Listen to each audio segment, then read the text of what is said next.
Happy to welcome back to the Sunrise Morning Show, Sarah Bassil from In Defense of Christians. Sarah, it's good to talk to you. Hi, Annie. Thank you for having me on. Most definitely. Now, Pope Francis is safely back in Rome after his historic visit to Iraq. From the perspective of In Defense of Christians, what would you say were the highlights of that trip? Sure. Well, first, thank you again for having me on. I want to start by really focusing on why this was important to IDC. As you may know, In Defense of Christians was founded in 2014 as a direct result of the genocide of Christians in Iraq. And so we were founded to advocate for them. And so seeing Pope Francis in Iraq was very moving to us.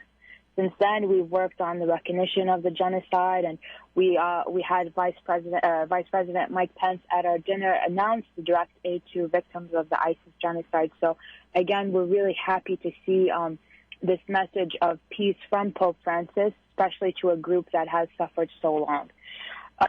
Really, what I was particularly moved with was his message of unity that he had throughout his trip and before and after. And so we were particularly happy to see him bring the country together in a way that a lot of politicians have failed to do so in the past couple years, especially. And so his message of peace and unity, and especially at a time where the country is not, is very powerful.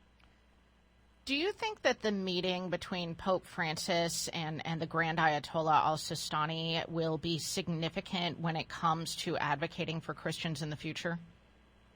For sure. So the Grand Ayatollah, he's the leader of the Shias of Iraq, and he's well respected outside of Iraq as well. And so once we have two leaders come together and talk about unity and talk about peace and talk about the shared common goal of protecting the community, it does open that it's an invitation to have that conversation on making sure that the Christians are not forgotten, that they are advocated for, and they are represented in their community. And as I mentioned, Iraq's political climate right now doesn't really is not the best, and it's not been the best for a couple years outside of the past couple of decades, but specifically turmoil in the past year, a lot of protests, government stalling in the formation and things like that have hindered a lot of protection to be sent to the communities that are most needed. And so having a top religious leader speak to Pope Francis, and Pope Francis asking him to be that uniter of those communities is more powerful than we might even imagine. Well, and of course, the Christian population has just dwindled in Iraq over the past decade, especially. What needs to be done to rebuild the Christian community on the plains of Nineveh? Right. So you said it perfectly. The numbers are astounding. There was several millions before. There are now about 200,000, and that's very sad to see in the birthplace of Abraham and in one of the ancient communities in the region. And so what needs to be done is a continuation of from the U.S. aspect. I'll start with from the U.S. aspect, direct aid to the Christian communities is a top priority. We've been advocating this for several years, and we're going to continue to do this with this administration. And we're going to continue also advocating for independent security forces. So there are communities in the region, especially in the north of Iraq, that have their own communities protecting them with military assistance. And so we want that to be a continuous, because the Iraqi army is not able to provide that. Not that they don't want to, it's a lot going on. And so that's another force that needs to be supported. And in terms of getting international help, there are many countries that are helping in this initiative. Most notably Hungary, and a representative was there with Pope Francis. And so there are different initiatives, but it starts with continuing and expanding the U.S. strategy that has worked and making sure that international players are in the picture and increase their support from there. It's more than just the UN or different organizations. It's the governments of countries that need to step in and protect these ancient communities. I want to go back to this meeting with the Grand Ayatollah, because you mentioned that he has a lot of respect in Shia Islam, which, of course, is the predominant sect of Islam in Iran. And I know that Iran is a major concern for In Defense of Christians. Is it naive to think that this meeting between the Grand Ayatollah and Pope Francis could have a ripple effect throughout the Middle East?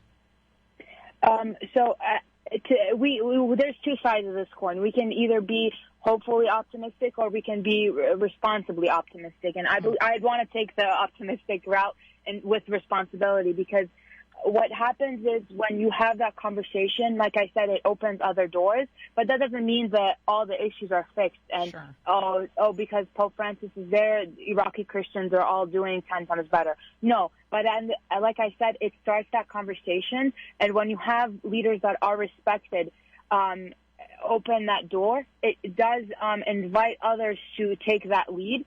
And so we want to get that going at least, and that's exactly what the meeting did. Tomorrow, Christians in Iraq are not going to be living on heaven on earth, but they are going to be doing better in terms of having international focus on their issue, and we hope that it will give us more opportunity to have a discussion with individuals that can help, both in the government and outside, and that way we can get more recognition and then subsequently more help to these communities. And so it's just a foot in the door so we can have those conversations. I like that, a responsible hope. Yeah. This is a good way of putting it, Sarah. And yeah, you don't want to be pessimistic, but it doesn't solve anything. It doesn't solve everything. Of course, it does solve some things. But, watching Pope Francis give prayers in a church that was destroyed by ISIS a couple years ago in Mosul, for example, that brings hope. And that's a very big responsibility to a community that didn't have hope for many, many years and many decades, in fact. And so just getting anything started is very important. And so we're going to, again, be responsibly optimistic. It doesn't solve everything, but it's a good start. Yeah, and those images can really serve as just a personal bolster to individual Christians. And I want to pivot just for a moment as we close out our conversation, because we don't have much time left, Sarah, but the Pope, during his press conference on the way back to Rome, said he wants to visit Lebanon as soon as possible. Yes. How incredible would that visit be? It would be incredible. So I thought what he said was very powerful. He didn't want to give the Lebanese people crumbs, is what I understood he said. And I thought that was incredibly powerful, because what's happening in Lebanon does merit its own trip, and it does have a lot of responsibility outside of what's happening with Iraq.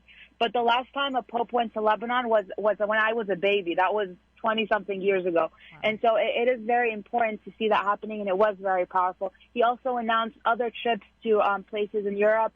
And so he is mobilizing. I believe there was, a couple, almost a year now, where there wasn't a lot of traction with leaving Europe. And so it is now very important for him to get back on the international stage and take that leadership role that he's been doing so wonderfully for the past couple of years. I want to close out with one quick thing that Congressman Jeff Fortenberry said last week at our roundtable discussion. He said something super powerful. He said the trip was nothing short of miraculous, because an elderly man went to a Muslim country on an invitation from Muslim leaders while Iran-backed militias were bombing U.S. troops. And it is truly miraculous, and we were so happy to see Pope Francis make that trip, and in a pandemic. So it was super powerful, and we're really happy to see what the next couple of months brings to the region. Absolutely. InDefenseOfChristians.org is where you can find a link to watch that panel discussion on Iraq and read more about what In Defense of Christians is doing and support their work. We've been talking to Sarah Bassil. Sarah, thank you so much. Thank you, Annie. All right.